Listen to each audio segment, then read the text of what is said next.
Hey everybody, Aaron Bishop here with the Bishop's Blurb. Tell me if you've heard this one. Line upon line, precept upon precept. Here a little, there a little. This is how we are meant to interpret Scripture. But what if I told you this was wrong? What if I told you that Scripture says the exact opposite?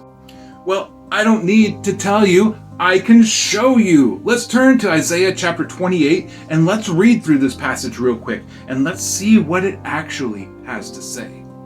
So verse 1 through 8 of this chapter describes Ephraim. Now Ephraim is a single tribe of Israel, but in the book of Isaiah, this name is used to describe all of the northern kingdoms of Israel after the kingdom was split away in 1 Kings. So in verses 1 through 8, Ephraim, they're described as fallen and perverted their way, and they're destined for destruction. And in verse 9, the text shifts a little bit.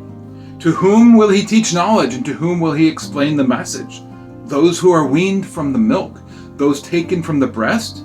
For it is precept upon precept, precept upon precept, line upon line, line upon line, here a little, there a little. There it is! See, it's right there in the text. This is how we're supposed to interpret Scripture. But is this what it means? Who did God teach his wisdom to? He taught it to young children, to an immature people who were the equivalent of a toddler in the world, someone who'd just been weaned from milk. And so God gives them the message in a way that toddlers can understand.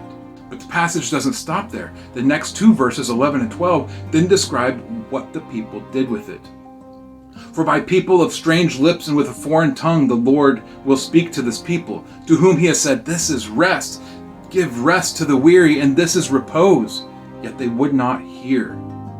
He's saying, the law was simple. I gave it as line upon line and precept upon precept, and it was super simple. But it was as if I was speaking in a foreign language to these people. They didn't understand it. Even though it says, this is rest and give rest to the weary and this is your repose. This is how you break away from the corruption that surrounds you. The people didn't understand it. They didn't apply it that way. Instead, we read in verse 13 what they did do. And the word of the Lord was to them precept upon precept, precept upon precept, line upon line, here a little, there a little, that they may go backwards and be broken and snared and taken. You see it? The people of Ephraim, they've lost their way. In the beginning, God gave them his wisdom as line upon line and precept upon precept. But to them, it was as if he was talking in a foreign language. They didn't understand, even though it was clearly there in the text. The message was, give rest to the weary. This is your rest. This is your repose. This is your break away from the strains of life. But they didn't understand. They never matured.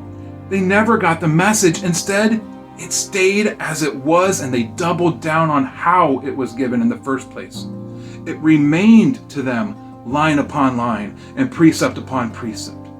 And this failure to mature in their understanding of God's law led to their destruction. Let's not fall into the same